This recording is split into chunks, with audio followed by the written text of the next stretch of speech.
And now, ladies and gentlemen, Prime Minister Benjamin Netanyahu, for the 10th time in a row on this stage with you, the foreign media in Israel. Mr. Prime Minister, the stage is yours.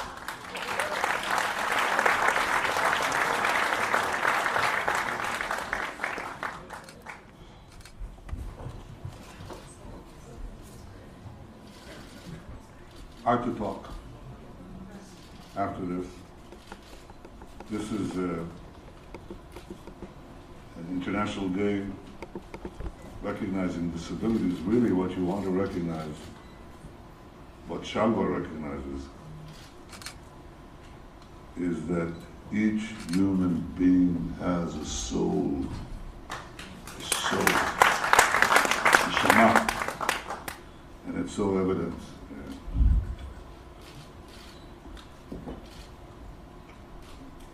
I would say that living creatures with the ability to, with cognitive abilities, the ability also to feel pain, sensation, grief, happiness, sadness. This transcends human beings, but it's most encapsulated in human beings. It's their soul, and we recognize that. And we salute what Shalva is doing in Israel, which I think is a beacon to the entire world. Congratulations and thank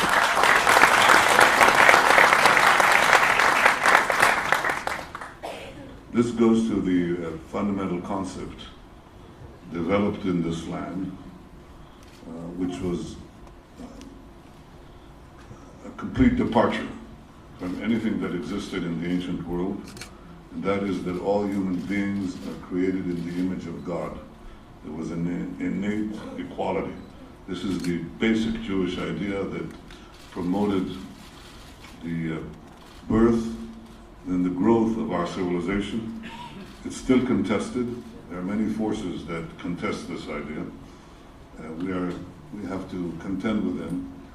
And I could say that it's not always obvious to our critics the fundamental role that Israel plays in this region and in the world, and that is to hold the forces of radicalism and intolerance and fanaticism and those that don't recognize the universal rights of men and women and children and girls and people of different faiths, that they have fundamental rights that have to be safeguarded, and to guard those rights you have to do one thing.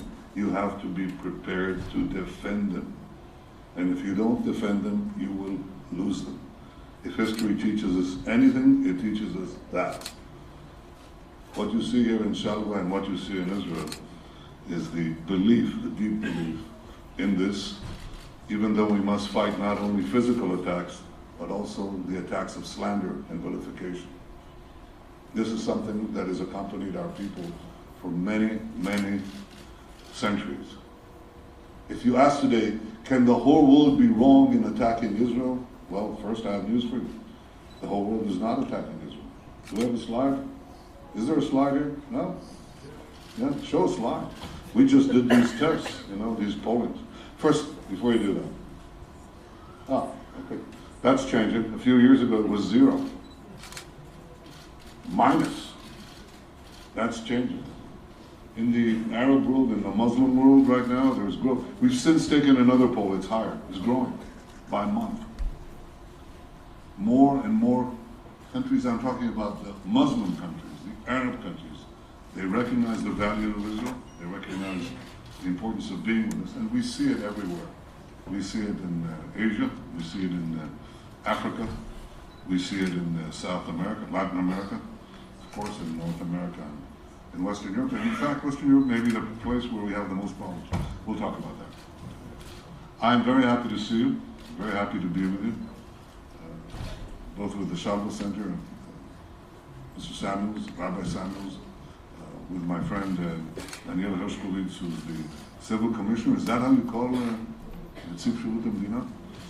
With Danny Dayan, our Consul General in New York, Mark Regev, our Ambassador to Britain. Britain's is there anything happening in Britain right now? Did you look at this? and many friends who are here.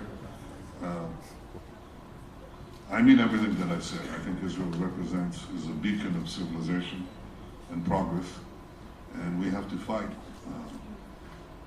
intolerance and fanaticism and terrorism as no other country has, and we've been successful at it, but not always. We lost a few hours ago a newborn baby, 4 days old. We will find the killers. We haven't stopped searching after them in these 4 days. We will find them and bring them to justice. ליבי עם ליבנו, עם שירה ועם אביחי, על פטירת התינוק בן 4 ימים, שאין לו אפילו שם. המרצחים המתאבים האלה הם פושעים הבזויים ביותר עלי האדמות. כוחות הביטחון דולקים אחר המרצח, ואני מקווה שבקרוב מאוד יהיו לנו חדשות בעניין הזה. אנחנו לא נרפה עד שנמצא אותם, ונמצא איתם את הדין. There is a market change, I said, about in Israel's acceptance in the world, and the reason that's happening is in this map that I'll show you. אפשר לראות מפה של המזרח התיכון? Is that possible? No? Oh, there it is. The wonders of Israeli technology.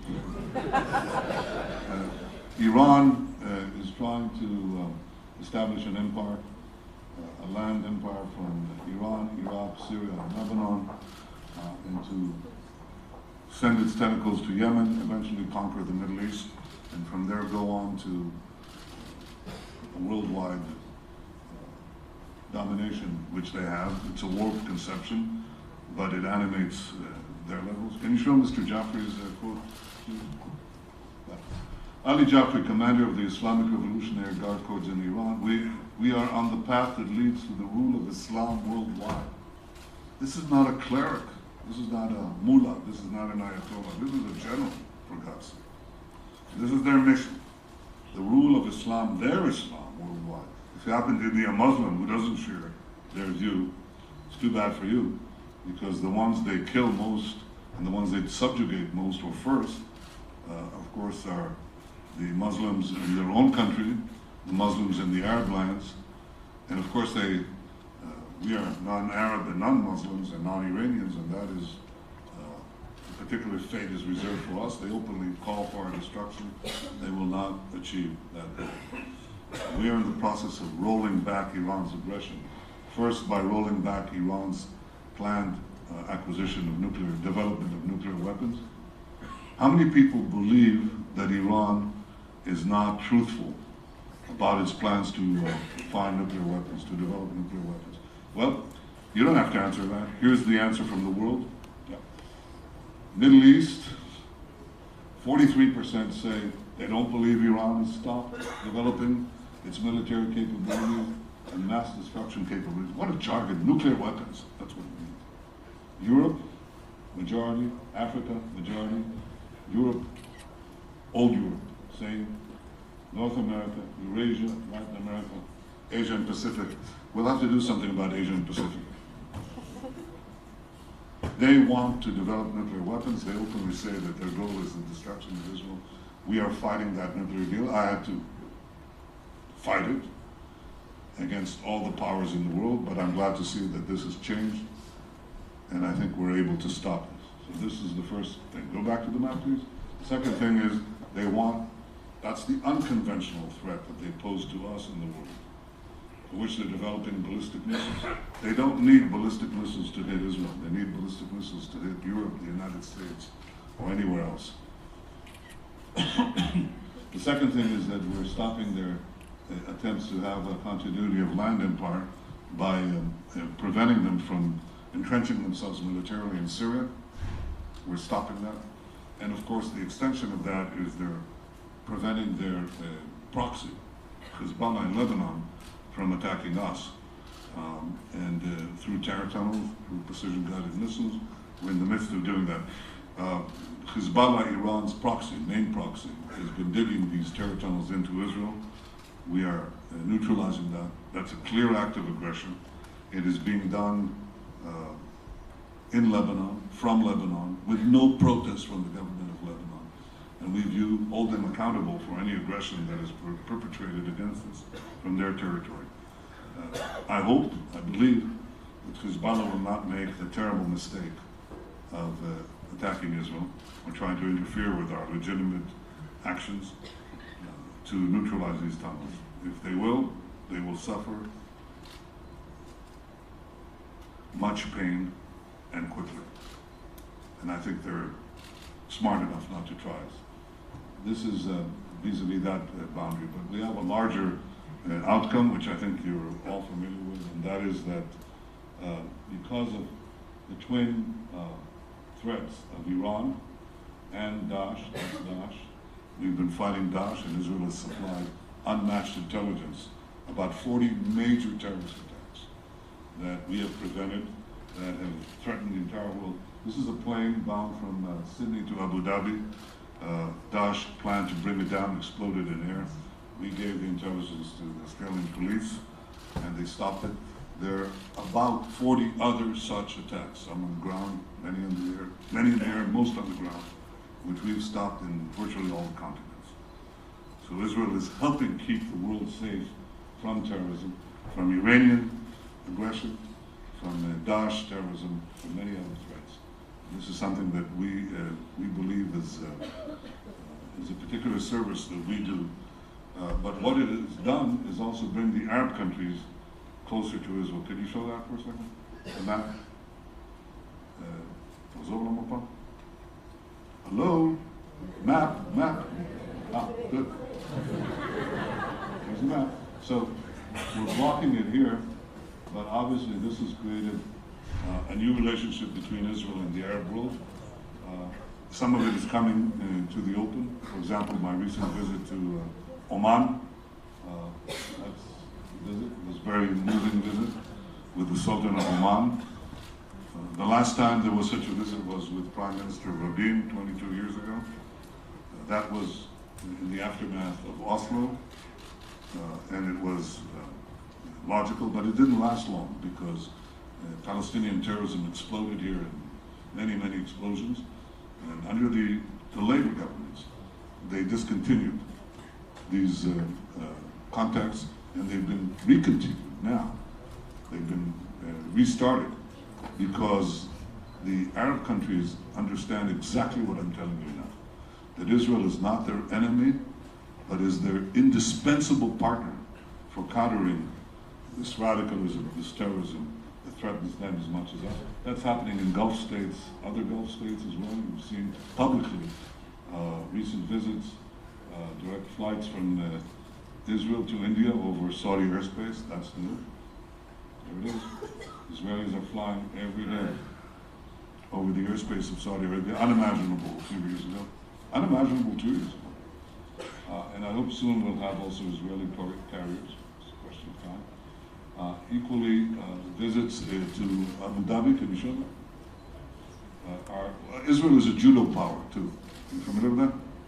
It's a great judo power. It keeps on winning those gold medals. So we did that in Abu Dhabi, gymnastics in Qatar and so on.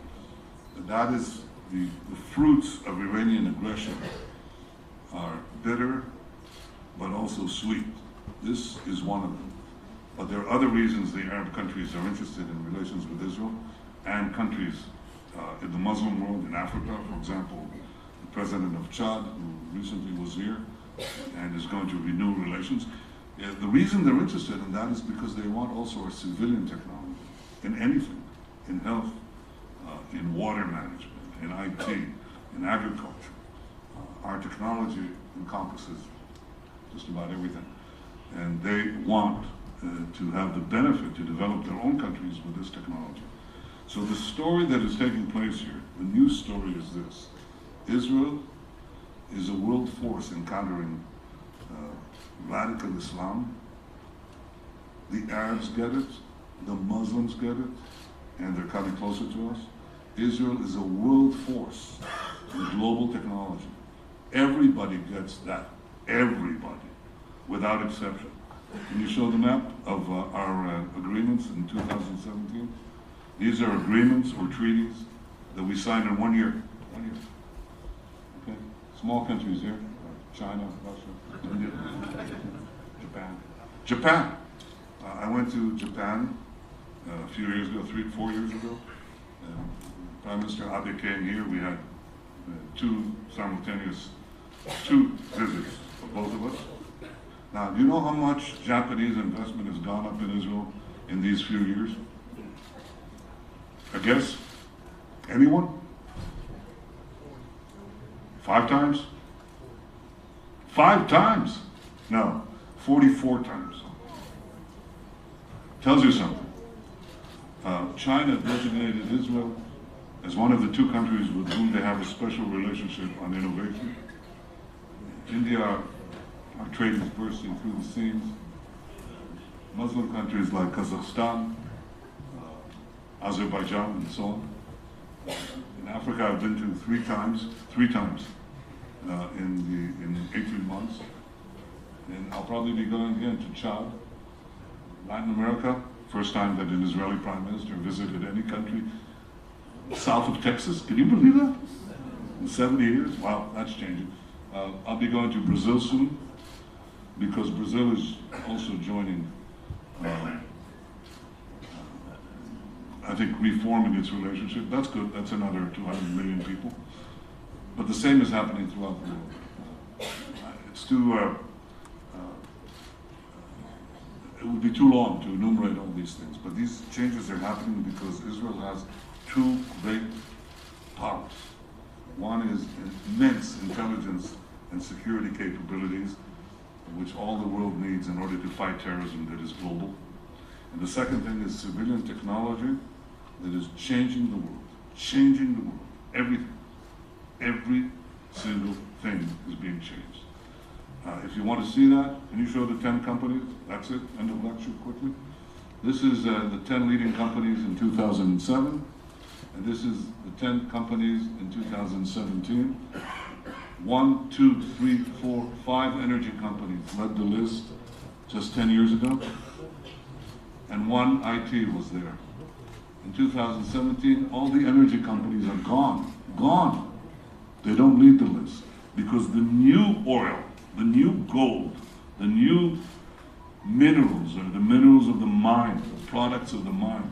So we have 1, 2, 3, 4, 5, 6, 7 IT companies. 7. What a revolution. And Israel enjoys major research facilities of every R&D facilities at every single one of these companies, all of them. And there are 300 more. So Israel is a global power of technology, And this changes things. It gives us great leverage. Example, cyber. Show cyber. Yeah. In 2014, we had 10% of the world market in cybersecurity. In 2017, we doubled it. We're second to the United States. Don't show the people. Show results. We'll get to the people. The U.S. is number 1, and Israel is number 2 in the world. We are 1/10 of 1% of the world's population, and we have 20% of the share of the global markets. We're punching 200 times above our weight. Something big is happening in Israel. You're a journalist. Some of you are diplomats. Something very big is happening in Israel. Second example, quickly. Second example, cars. We used to have a car industry. Here's the car we had. I'll show it to you. Called Sisita. We tried it 50 years ago when I was a young officer in the Army. They gave me one of these things. I leaned on it. My elbow went through. It was fiberglass. And it didn't last. We couldn't compete, obviously, because it requires scale.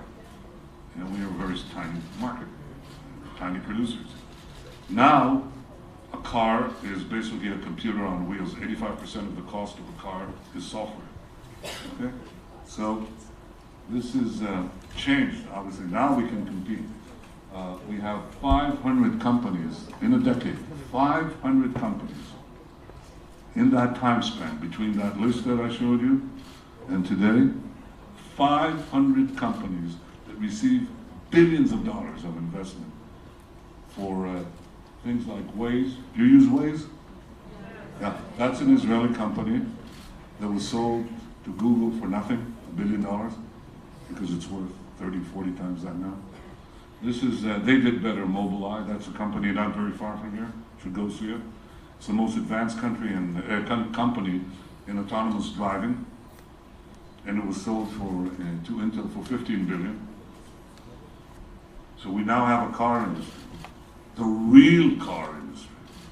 Okay? So now we can partner with everyone. And we can. With France, Germany, America. Anyone, Korea, anyone who has cars, who makes cars, needs this technology. We're on the map on that. Third, digital health. What does that mean? It means that we have 98% of our population has digitized medical records. We have the medical records of every citizen in Israel for 20 years back. Now we take a subset of that, 100,000 people, we take their saliva tests. Now we have a genetic subsample. And we take another one. We put 2,000 of those on treadmills and we monitor their physiological, they monitor exercise and what it does to the body. We have a 3-layered database. We just invested $1 billion shekels in the government. I usually don't do this. I let the markets do it, but we do on occasion, as in cyber. And now we have the possibility of having personalized medicine, preventive medicine, new drugs, new therapies. This is a gold mine. We'll see. We'll see if it develops, but it could. And if it does, it's the biggest industry of them all. Everybody needs cybersecurity. Everybody needs to have your bank accounts and your cars protected. Everybody needs to move around. So you need automobiles or capsule. And everybody needs health. You all want to live longer and healthier. These are 3 out of hundreds of industries that are springing up because of this change in the world economic history. Big data, artificial intelligence, and connectivity brought together means Israel. That's what it means. And so we're becoming a global technological power, a global security power, and as a result, the world is coming to Israel. Thank you for coming to Israel. Please report this.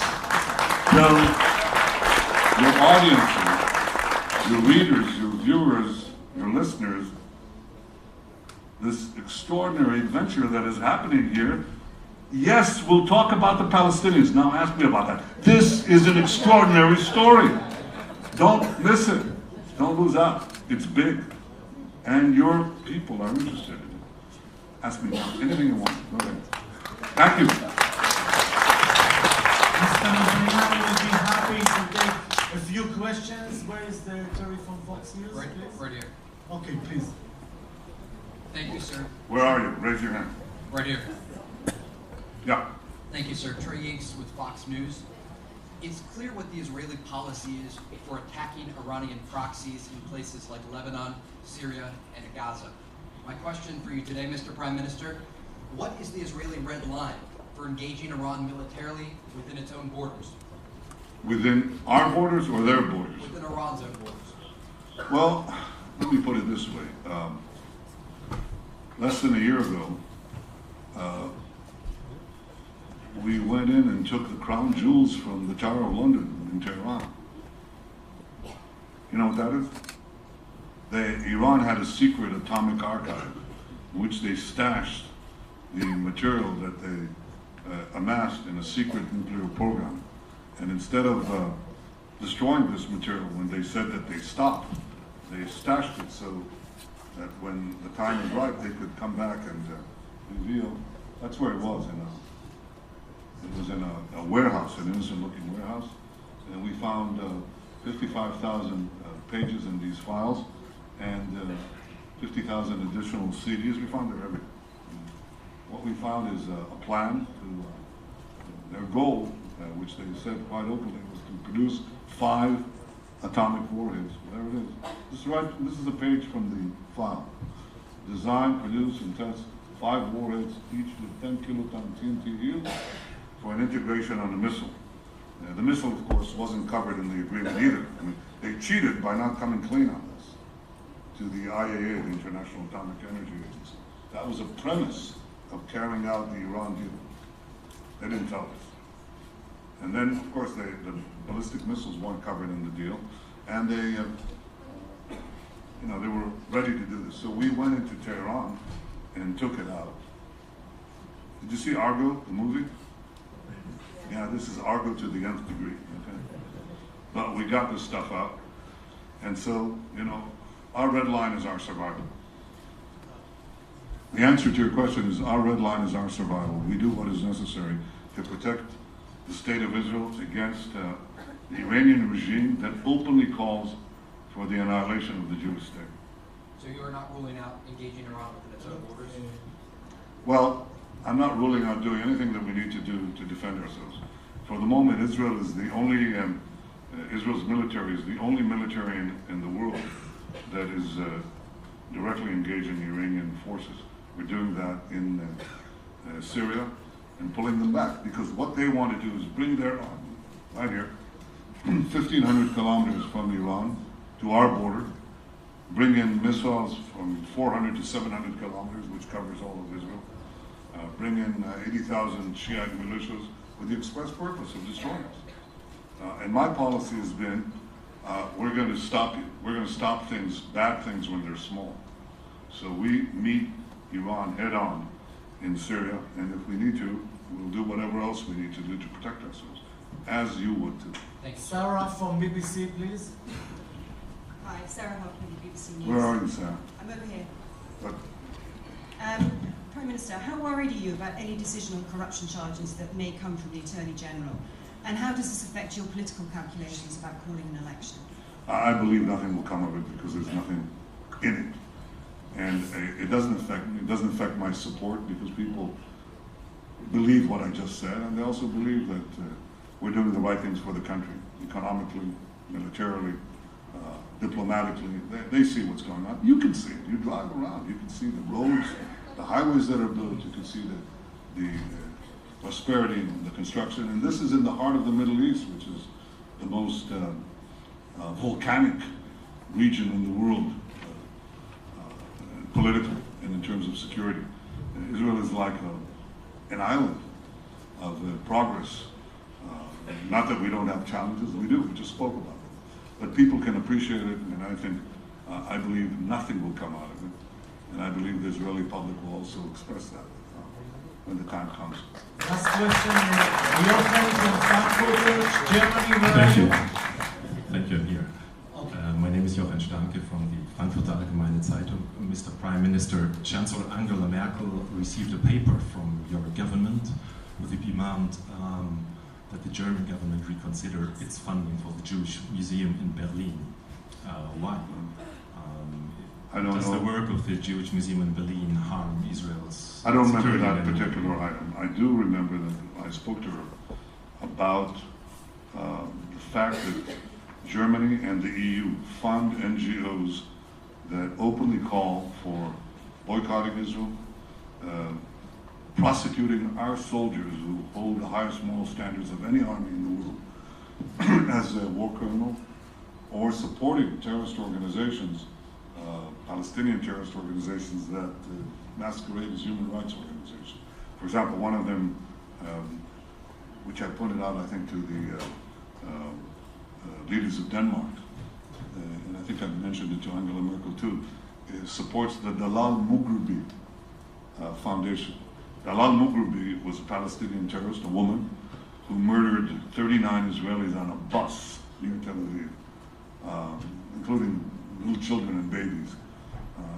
And money from Germany, or from European countries, or from the EU itself, goes to support these foundations that are not even front organizations. They're openly committed to our destruction. And yes, of course, I said, stop it. Imagine that we would fund organizations committed to the destruction of Germany. the destruction of France, or the destruction of course we do. I mean, this is the reason. The real question you have to ask is, how come we didn't ask this before? I asked myself that same question. But I did. I've been around for 10 years now, so I finally got down to it. Yes. That's it? No one more? Okay, so Herbert from Television for Brazil, where are you? Oh. Hello, Mr. Prime Minister. We see this conservative wave turning Latin America to the right. How do you see it, and what are your expectations for Mr. Jair Bolsonaro's government? And one last question, are you going for his inauguration? The answer is yes. Our concern is not the domestic decisions, political decisions, but are these countries, what is their relationship to us? And I was very glad to hear that Mr. Bolsonaro thinks that we should upgrade and change Brazil's attitude to Israel. Mind you, we had good relations, but we didn't have the efflorescence, we didn't have the flowering of relations that is happening between Israel and China, Israel and India, Israel and Japan, and so on. Why not? I mean, Brazil is a great country. It has great, enormous economic potential.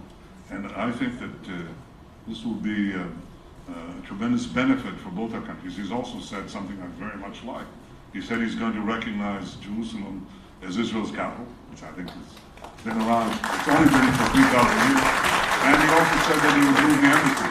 So we like it. But if you bring the map for a second, so we have important relations with all the countries in the world, and I value tourism from all the countries in the world, and we make it very easy for Israelis to fly to all the countries in the world. But if I had to say, what are the most important air routes that Israel has? The most important. Obviously, Israel, New York, Israel, Washington, I mean, Tel Aviv, Washington. These are vital. But the new ones that are the most important are these. The first one is Israel, San Francisco. That's got to be the most productive air route in the world, because there are very few tourists on it, but they're solidly booked. And these entrepreneurs and technologists keep flying back and forth, and the time they spend in the air produces zillions. So that's one. The second one is Israel to the various direct flights to China. The third one is the one Israel to New Delhi, soon Israel, Tel Aviv, Mumbai. Huge market. Huge technology, huge market, huge market. So here's the fourth. Show the map, please, of the world. This is coming because you asked me from Brazil. We think this one is important too. Okay, but to get there right now, you have to fly like this, and come around like that, all right? I spoke to the president of Chad, and so he agreed that our planes, or any planes, could fly like this. Egypt, Chad, Nigeria, Sao Paulo. That's a shortcut. If I can, I'm not sure I'll be able to, I'll fly this way too. So I'll see you in Brasilia. Thank you very much. How many of you were in Israel the first time? I don't know if that's good or bad. One last Well, question. in any case, come back again. Okay, last question. Last question. Please. Hi. Please. Jordana Miller from I-24 News and ABC News in the United States. Prime Minister, how do you assess the importance of the leadership of Mohammed bin Salman for Israel, vis-a-vis the threat from Iran, vis-a-vis peacemaking? And has that role been tarnished at all by the CIA's reported conclusions that MBS ordered the murder of Jamal Khashoggi? What happened in Istanbul is horrific. Nothing short of that. It's horrific. And I think that'll be dealt with in its own way. Each country will have to figure out, especially the countries that have formal relations, will figure out what to do. It's balanced by the importance of Saudi Arabia and the role it plays in the Middle East.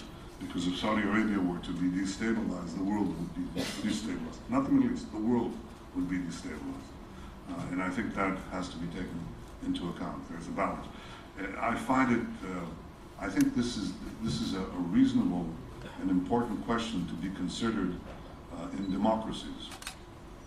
But I think it's completely, how shall I say, to have this kind of criticism come from countries that themselves practice hangings in the public square of journalists or gays or political dissidents.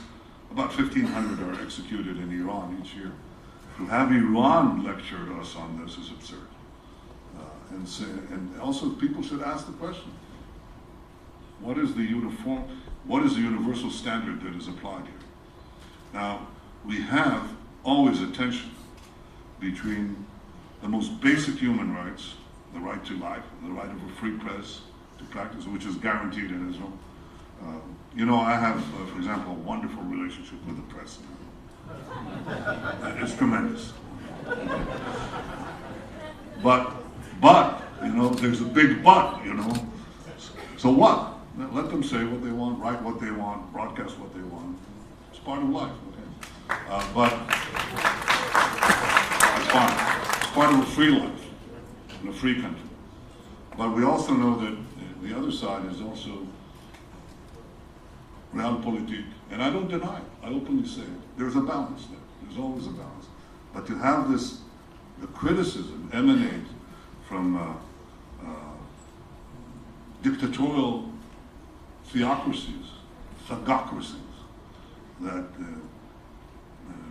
oppress their own people, execute their own people, and do a share bit of oppression of journalists, that's something that I think, that's a measure of hypocrisy we don't have to tolerate. Thank you very much. Thank you all. Thank you very much.